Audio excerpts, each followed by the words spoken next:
ഞങ്ങളുടെ കുടുംബത്തിലെ ഞങ്ങളുടെ സഹോദരൻ, അതുപോലെ അദ്ദേഹം കല്യാണം കഴിച്ച ഇപ്പം ഞങ്ങളുടെ സഹോദരിയായ റീമ. എനിക്ക് വർഷങ്ങൾക്ക് മുമ്പ് ഞാൻ മഹാരാഷ്ട്ര കോളേജ് പഠിച്ചു കഴിഞ്ഞ് വന്നതിന് ശേഷമുള്ള ബന്ധമാണ് ഞങ്ങളുടെ. അതിനുശേഷം ആഷയ്ക്ക് ഞങ്ങളുടെ കുടുംബത്തിൽ തന്നെ, അതെന്ന് വെച്ചാൽ കമൽ സാറിൻ്റെ കൂടെ തന്നെയാണ് വർക്ക് ചെയ്തത്. അപ്പോൾ ഞങ്ങളുടെ ജൂനിയറായി ഞങ്ങളുടെ ഒരു അനിയൻ ആയി മാറിയ എനിക്ക് ഏറ്റവും ഇഷ്ടപ്പെട്ട രണ്ടുപേരാണ് വിജയും അദ്ദേഹത്തിൻ്റെ ഭാര്യ സ്മിതയും. ഈ ട്രെയിലർ നമ്മൾ കണ്ടു. ഞാൻ ഈ ട്രെയിലർ ഏറ്റവും ആദ്യം കണ്ട ആളാണ്. കണ്ടപ്പോൾ തന്നെയാണ് ഇങ്ങനൊരു സിനിമ നമ്മൾക്ക് ചെയ്തത്. കാരണം അതിനകത്ത് കയറി അഭിനയിക്കാൻ പറ്റില്ല, കാരണം അഭിനയിച്ച് കഴിഞ്ഞു എല്ലാവരും. അപ്പോൾ ഇതിൻ്റെ ഒരു ആവണം എന്ന് എനിക്ക് പെട്ടെന്ന് ട്രെയിലർ കണ്ടപ്പോൾ തന്നെ തോന്നി. അപ്പോൾ നല്ലൊരു സിനിമയുടെ ലക്ഷണങ്ങൾ ഈ സിനിമയിൽ കാണുന്നുണ്ട്. അങ്ങനെയാണ് ഭാഗ്യത്തിന് ലാലു അറിയാതെ ഞാൻ കയറി.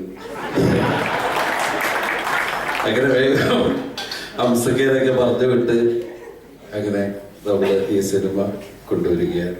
പ്രൊഡ്യൂസർ ഗിരീഷ് നായർ നന്നായി സംസാരിച്ചു. ഭയങ്കര എനിക്കിഷ്ടമായി. പിന്നെ ഉണ്ണിയേട്ടൻ ഇവിടെ ഉണ്ടായിരുന്നു. ഉണ്ണിയേട്ടൻ അത് കഴിഞ്ഞതിന് ശേഷം വലിയൊരു പ്രസംഗം റെഡിയാക്കാൻ പുറത്തു പോയതാണ് നമ്മൾ കാണാനില്ല. മുകേഷ് ഏട്ടനായിട്ടുള്ള ബന്ധം എന്ന് പറഞ്ഞാൽ ഞാൻ ആദ്യമായിട്ട് ക്യാമറയുടെ മുമ്പിൽ വന്നത് മുകേഷ് ഏട്ടൻ നായകനെ അഭിനയിച്ച സിനിമയിലാണ്. മുകേഷ് ഏട്ടൻ്റെ വില്ലൻ ഗ്രൂപ്പിലായിരുന്നു ഞാനത്.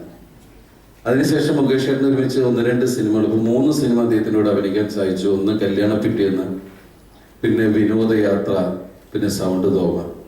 അതിനേക്കാൾ ഉപരി മുകേഷ് ഏട്ടൻ എന്നോടും ലാലുവിനോടൊക്കെ സ്വന്തം അനിയനോടുള്ള സ്നേഹം, അന്ന് അസിസ്റ്റന്റ് ഡയറക്ടറായിരുന്നു, പക്ഷെ അസിസ്റ്റന്റ് ഡയറക്ടറോട് കാണിക്കുന്ന സ്നേഹത്തെക്കാൾ കൂടുതലുള്ള സ്നേഹമാണ് കാണിച്ചിട്ടുള്ളത്. ആ സ്നേഹബന്ധം ഇന്നും നിലനിൽക്കുന്നുണ്ട്. അപ്പോൾ ഒരു പ്രത്യേക പ്രാർത്ഥന മുകേഷ് ഏട്ടൻ ഈ സിനിമയിൽ ഉള്ളത് കൊണ്ടും ഉണ്ട്.